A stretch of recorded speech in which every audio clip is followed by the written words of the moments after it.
السلام علیکم guys, welcome back my YouTube channel. آج ہم جس ٹاپک پہ بات کریں گے وہ ہے فرعون اور اس کی خادمہ۔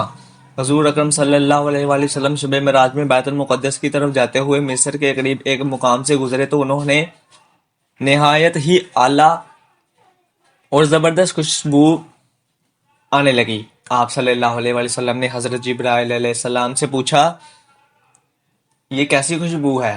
جواب ملا، فرعون کی بیٹی کی باندنی مشتہ اور اس کی اولاد کی قبر سے آ رہی ہے۔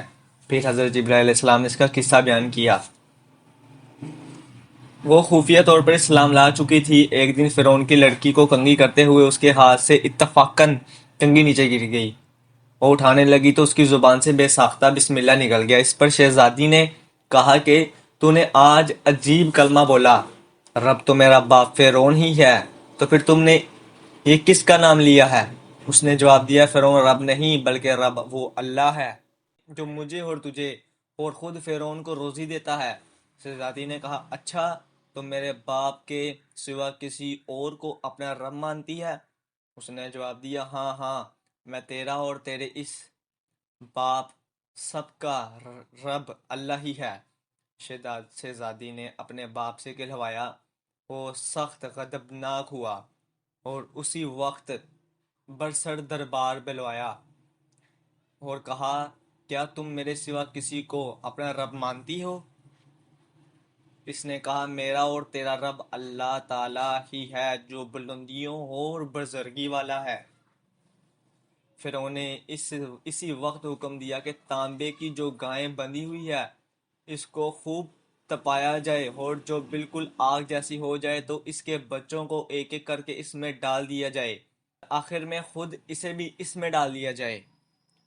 چنانچہ وہ گرم کی گئی۔ جب آگ جیسی ہو گئی تو حکم دیا کہ اس کے بچے کو ایک ایک کر کے اس میں ڈالنا شروع کرو۔ اس نے کہا، بادشاہ ایک درخواست میری منظور کرو، یہ میری اور میرے ان بچوں کی ہڈیاں ایک ہی جگہ ڈال دینا۔ اس نے کہا، اچھا تیرے کچھ حقوق ہیں اس لیے یہ منظور ہے۔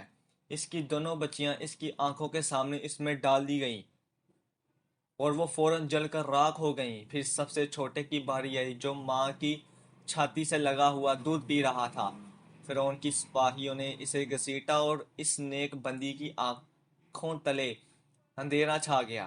اللہ تعالیٰ نے اس بچے کو اسی وقت زبان دے دی اور اس نے با آواز بلند کہا، اماں جان افسوس نہ کر، اماں جان ذرا بھی پسو پیش نہ کرو، حق پر جان دینا ہی سب سے بڑی نیکی ہے۔ چنانچہ انہیں صبر آ گیا۔